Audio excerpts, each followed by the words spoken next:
قربانی کی ایک تاریخ ہے جو کہ جڑی ہوئی ہے سیدنا ابراہیم علیہ السلام سے۔ اس لیے سب سے پہلے ایک مسلمان کو یہ بات معلوم ہونی چاہیے ابراہیم علیہ السلام کون تھے، ابراہیم علیہ السلام کا مشن کیا تھا، اور انہوں نے اللہ تعالیٰ کے حکم پر کن کن چیزوں کی قربانیاں دی ہیں۔ یہ اللہ تعالیٰ کا دستور رہا ہے کہ اللہ تعالیٰ کو اپنے جن بندوں سے محبت ہوتی ہے اور جن بندوں سے اللہ جتنی زیادہ محبت کرتا ہے ان کا امتحان بھی اتنا ہی زیادہ سخت ہوا کرتا ہے۔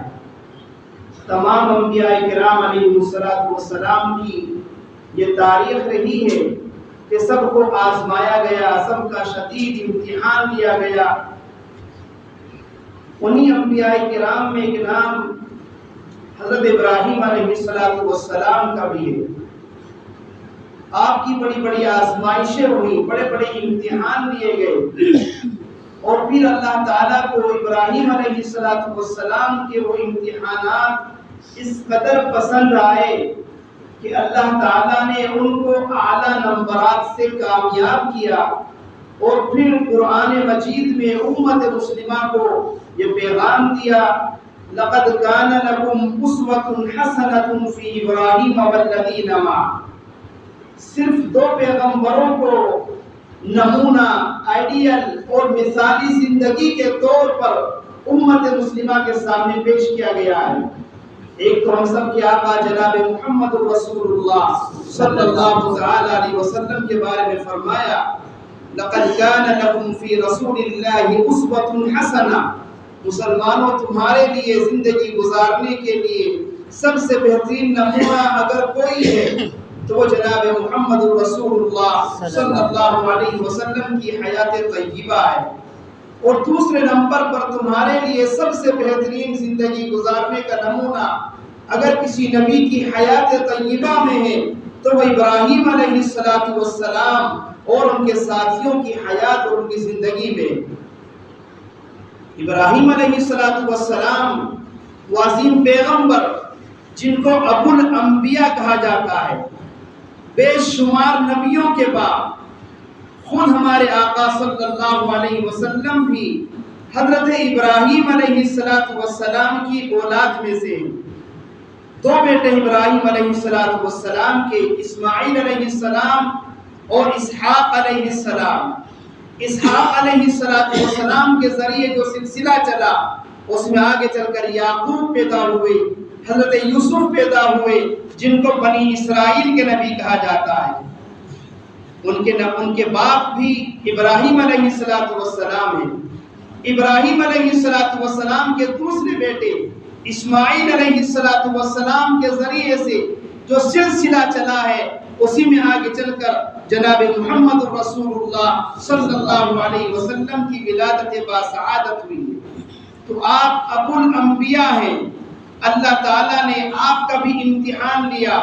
پہلا امتحان تو یہی تھا، آپ مشہور ظالم بادشاہ جو خدائی کا دعویٰ کرتا تھا نمرود، اس کے دور بادشاہت میں عراق میں آپ کی پیدائش اور آپ کی ولادت ہوئی، اور پیدائش بھی کسی نبی کے یہاں نہیں، کسی ولی کے یہاں نہیں، کسی سیدھے سادے انسان کے یہاں نہیں، بلکہ اس انسان کے یہاں آپ کی پیدائش ہوئی جس کا نام آزر تھا، جو بت کی پوجا ہی نہیں بلکہ بتوں کو بنایا کرتا تھا، بتوں کو بیچتا تھا، یعنی کہ بت ساز بھی تھا، بت فروش بھی تھا۔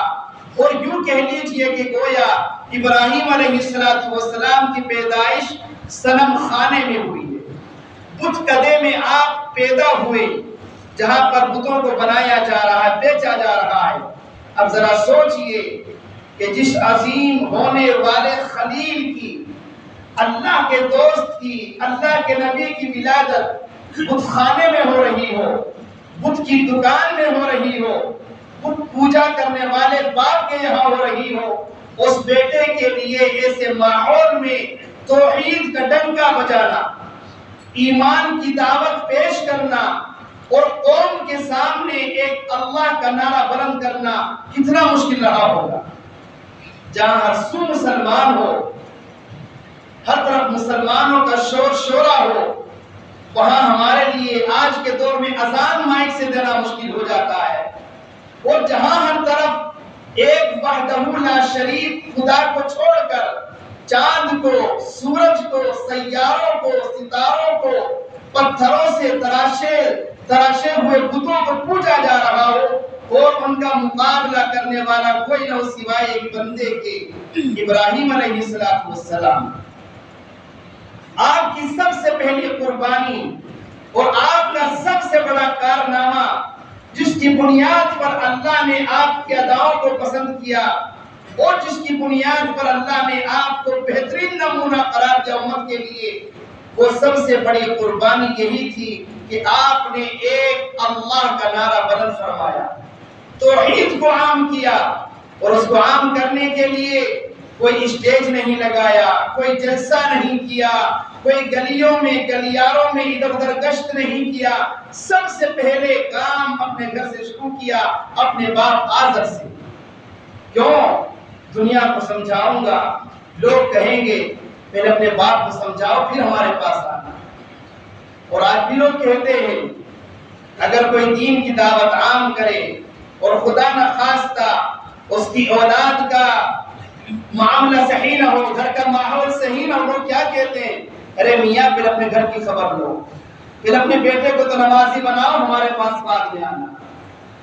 ابراہیم علیہ السلام نے سب سے پہلے اپنے باپ آدر سے آغاز کیا. کیا فرمایا؟ یا ابتی لم تعبد ما لا يسمع ولا يبصر ولا يغني عنك شيئا. اے ابا جان، آپ ان چیزوں کی پوجا کیوں کرتے ہیں لا يسمع، جو نہ سنتے ہیں، ولا يبصر، نہ دیکھتے ہیں، ولا يغني عنك شيئا، اور آپ کا نہ کچھ بگاڑتے ہیں نہ نفع کرتے ہیں. یا ابتی انی قد جاءنی من العلم ما لم یأتک، میرے پاس وہ علم ہے جو آپ کے پاس نہیں ہے. فاتبعنی، آپ میرے ساتھ چلیے. اہدک صراطا سویا، میں آپ کو سیدھا راستہ دکھلاؤں گا. یا ابتی، اے ابا جان، لا تعبد الشیطان، شیطان کی پوجا مت کیجیے. یا ابتی انی اخاف ان یمسک عذاب من الرحمن، ابا جان مجھے ڈر ہے کہیں آپ کی اس بت پرستی کی وجہ سے اللہ آپ سے ناراض ہو کر آپ پر عذاب نہ بھیج دے، مجھے آپ کی فکر ہو رہی ہے. بڑے پیار محبت سے عربی گرامر کا اندازہ کریں. ایک ہوتا ہے یا ابی، اے ابا جان، اے میرے ابو، اے میرے والد. یا ابتی، جس کا ترجمہ ہے اے میرے پیارے ابو جان. بڑی محبت سے بات کو سمجھا رہے ہیں، لیکن بات کے اوپر بھوت سوار ہے، بت پرستی کا، بت بنانے کا. بیٹے کی بات مانوں گا، دکان کہاں سے چلے گی؟ بت کہاں سے بکیں گے؟ گھر میں چولہا کہاں سے جلے گا؟ فوراً اراغب انت عن آلہتی یا ابراہیم، اچھا ہماری گود میں پلے ہمیں نصیحت کرو گے؟ میرے خداؤں سے، میرے ان معبودوں سے منہ موڑ رہے ہو؟ لئن لم تنتہی، ابراہیم سن لے، اگر تو اپنی تحریک سے، اپنے مشن سے باز نہیں آیا، لأرجمنک، میں تجھے پتھر مار مار کے ہلاک کر دوں گا. وہجرنی ملیہ، مجھے میرے حال پر چھوڑ دے. لیکن ابراہیم آگے چل کر خلیل بننے والے ہیں، اللہ کے دوست بننے والے ہیں، نبیوں کے باپ بننے والے ہیں. اتنا سب کچھ ہونے کے باوجود قیامت تک آنے والے انسانوں کو پیغام دیا، تمہارا باپ کتنا ہی سخت مزاج ہو، تمہارا باپ تمہیں کتنا ہی برا بھلا کہے، تمہارا باپ تمہارے ساتھ کتنی ہی بدتمیزی کیوں نہ کرے، ایک بیٹا ہونے کے ناطے تمہیں حق نہیں پہنچتا ہے باپ کے ساتھ بدتمیزی کرنے کا. وہ کچھ بھی ہے، آخرکار وہ تمہارا باپ ہے. فرمایا سلام علیہ، اب بجان کوئی بات نہیں، السلام علیکم، سأستغفر لک ربی، اپنے رب سے میں آپ کے لیے مغفرت کی دعا کروں گا. انہ کان بی حفیہ، میرا رب مجھ پر بڑا مہربان ہے. لیکن یہ اللہ کے رسول کا پیغام ہے. تمہارے ماں باپ کا مذہب کچھ اور ہے اور تم ایمان والے ہو، تب بھی تمہاری ذمہ داری بنتی ہے اپنے ماں باپ کے ساتھ حسن سلوک کرنے کی. ان کو ستاؤ مت. ٹھیک ہے وہ مشرک ہیں، کافر ہیں، وہ اللہ کا اور بندے کا معاملہ ہے، لیکن وہ تمہارا باپ ہے. تمہارا کام سمجھانے کا، تم نے سمجھایا. اس کا مطلب یہ نہیں کہ تم باپ کے ساتھ بدتمیزی کرنے کو. باپ سے مایوس ہوئے، قوم کے پاس آئے، قوم کو سمجھایا، توحید کی دعوت دی. کیوں پوچھتے ہو اسے بتوں کو؟ نہ سنتے ہیں، نہ دیکھتے ہیں، نہ کھاتے ہیں. تمہارے وہ محتاج ہیں، تم ان کے محتاج نہیں ہو. تم ان سے نہیں مانگتے، وہ تم سے مانگتے ہیں. وہ تمہیں نہیں دیتے، تم لے جا کر ان کے سامنے برفیاں رکھتے ہو، دودھ رکھتے ہو، آ کر کے کتے کھا جاتے ہیں، مکھیاں کھا جاتی ہیں. وَإِن يَسْلُبْهُمُ الذُّبَابُ شَيْئًا لَا يَسْتَنقِذُوهُ مِنْهُ. ایک چھوٹی سی مکھی بھی آ کر ان کے سامنے سے مٹھائی کھانے لگے، یہ بت اتنے مجبور ہوتے ہیں، اس مکھی کو بھی اپنے اوپر سے نہیں اڑا سکتے ہیں. تمہاری مدد کہاں سے کریں گے؟ قوم کو سمجھایا، قوم کی بھی بات پلے نہ پڑی. آخر کار یہ قوم بھی آپ کے دشمن ہو گئی. پھر ایک موقع ایسا آیا قوم کو سمجھانے کا. سال میں 2 بڑے جشن کے دن آتے تھے اور ساری قوم اس میلے میں اکٹھا ہوتی تھی. ان کا اپنا تہوار ہوتا تھا. وہ دن آیا، ابراہیم علیہ السلام سے بھی کہا کہ آپ بھی ہمارے ساتھ چلیے، ہمارے میلے میں شریک ہو جائیے. لیکن ابراہیم علیہ السلام نے جواب دیا، انی سقیم، میری طبیعت ٹھیک نہیں ہے، میں بیمار ہونے والا ہوں. یا اندرونی اعتبار سے تمہاری حالت کو دیکھ کر کہ تم اللہ کو چھوڑ کر ان بتوں کی پوجا کرتے ہو، میں اندر ہی اندر پریشان ہوں، میں تمہارے میلے میں نہیں جا سکتا. لوگوں نے زیادہ اصرار بھی نہیں کیا، سب کے سب میلے میں گئے. اور پھر اپنی قوم سے کہا بھی جانے سے پہلے، ما هذه التماثيل التي انتم لها عاكفون. یہ کیا تصویریں ہیں جن کا تم ہر وقت چکر لگاتے رہتے ہو، طواف کرتے رہتے ہو؟ یہ تمہارا کچھ بھی کام نہیں آتے ہیں. جواب دیا قوم نے، وجدنا آباءنا لها عابدين. ہم نے اپنے آبا و اجداد کو، باپ داداؤں کو دیکھا ہے، سب انہی کی پوجا کرتے آئے ہیں. ابراہیم علیہ السلام نے کہا، قال لقد كنتم انتم وآباؤكم في ضلال مبين. تم بھی گمراہ ہو اور تمہارے باپ دادا جو مر چکے ہیں وہ بھی گمراہ تھے. یہ سن کر تو اور زیادہ دماغ خراب ہوا قوم کا. یہ تو ہمیں بھی بدتمیز کہہ رہا ہے، ہمیں بھی گمراہ کہہ رہا ہے. ہمارے باپ دادا جن بتوں کی پوجا کرتے ہوئے چلے گئے، مر گئے، ان کو بھی کہہ رہا ہے کہ وہ بھی گمراہ تھے. کہنے لگے، اجیتنا بالحق ام انت من اللاعبین. ابراہیم تمہارے پاس کوئی ثبوت پروف ہے اس بات کا کہ تم ایک اللہ کی دعوت دے رہے ہو اور ہمارے ہزاروں سینکڑوں بتوں کا انکار کر رہے ہو؟ فرمایا، میرے پاس دلیل ہے اور دلیل دوں گا، آپ میلے میں جائیے. ساری قوم میلے میں چلی گئی اور ابراہیم علیہ السلام ان کے اور بت خانے میں آئے جہاں بت رکھے ہوئے تھے. فجعلهم جذاذا. ابراہیم علیہ السلام نے ہتھوڑا لیا اور ہتھوڑا لے کر سارے بتوں کو توڑ ڈالا. قرآن مجید کے الفاظ فجعلهم جذاذا، سب کا کچومر بنا دیا. الا کبیرہ، چھوڑ کر کے ان کے بڑے بت کو. اس بڑے بت کو نہ توڑا نہ چھیڑا، کچھ نہیں کیا، اور بلکہ وہ کلاڑا اس بڑے بت کی گردن میں لٹکا دیا. قوم آئی، میلے سے فارغ ہو کر بتوں کا طواف کرنے کی دیکھی، وہاں کوئی بھی بت نہیں ہے، صرف ایک بڑا صنم کھڑا ہوا ہے، گلے میں کڑھالی لٹکائے ہوئے، سارے بتوں کے ٹکڑے ٹکڑے ہوئے پڑے گئے. آپس میں مشورہ کیا، من فعل هذا بآلهتنا. ہمارے بتوں کی حرکت کس نے بنائی ہے؟ یہ حرکت کس کی ہے؟ کون یہ کام کر سکتا ہے؟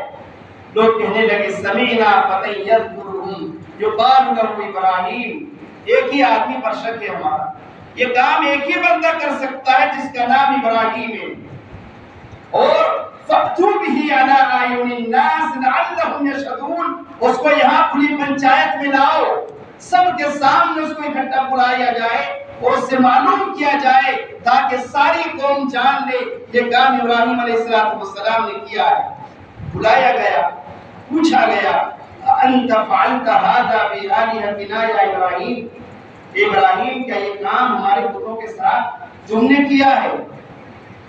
ابراہیم علیہ السلام نے یہ قرار نہیں کیا کہ ہاں میں نے کیا ہے، بلکہ بڑا منطقانہ جواب دیا، فرمایا بل فعلہ کبیرہم ھذا فاسألوہم ان کانوا ینطقون، یہ کام تو ان کے بڑے نے کیا ہے، مطلب سب سے بڑا کون ہے؟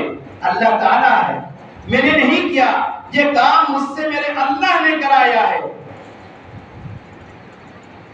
لوگ سمجھے کہ کہنے کا مطلب یہ کہ ہمارے سے بڑے پت نے یہ کام کرایا ہے، اور پھر ابراہیم علیہ السلام نے پوچھا فاسألوہم ان کانوا ینطقون، ارے یہ تو خدا ہے، یہ تو اللہ ہے، تمہارے معبود ہیں، مجھ سے کیا پوچھتے ہو؟ اپنے ان بتوں سے پوچھو، اپنے اس بڑے دیوتا سے پوچھو کہ چھوٹے چھوٹے بتوں کو کس نے توڑا ہے، مجھ سے کیا پوچھتے ہو؟ ادھر ابراہیم تم تو جانتے ہو یہ بولتے نہیں۔ ابراہیم علیہ السلام کو پھر یہاں سے تقریر کرنے کا موقع ملا، اور آخر کار میں اتنے زمانے سے تمہیں سمجھا رہا ہوں، یہی تو سمجھا رہا ہوں جو بولتے نہیں ہیں، سنتے نہیں ہیں، دیکھتے نہیں ہیں، تمہاری مدد نہیں کرتے ہیں، آخر کار ان بتوں کی پوجا کیوں کرتے ہو؟ ثم نكسوا على رؤوسهم، سارے کے سارے الٹے سر لیٹ گئے، یعنی کہ پریشان، اور کہنے لگے لقد علمت ما هؤلاء ينطقون، ابراہیم تم تو جانتے ہو یہ کچھ بولتے نہیں ہیں۔ ابراہیم علیہ السلام نے فوراً کہا افتعبدون من دون اللہ ما لا ينفعكم شيئا ولا يضركم، کچھ ہے تم پر، تم ایسے بتوں کی پوجا کرتے ہو جو تمہیں نہ نقصان پہنچا سکتے نہ نفع پہنچا سکتے، اف لکم، افسوس ہے تمہاری حالت پر کہ تم ایک اللہ کو چھوڑ کر ان بتوں کی پوجا کر رہے ہو۔ معاملہ پہنچا بادشاہ نمرود کی عدالت میں، اس کے اوپر بھی خدائی کا بھوت سوار تھا کہ میں سب سے بڑا خدا ہوں، میں ہی اللہ ہوں، سب کچھ میرے ہاتھ میں ہے۔ ابراہیم علیہ السلام نے اس سے مقابلہ کیا، مناظرہ کیا، اس سے کہا کہ تمہارے خدا ہونے کا تم پر کیا ثبوت ہے تمہارے پاس؟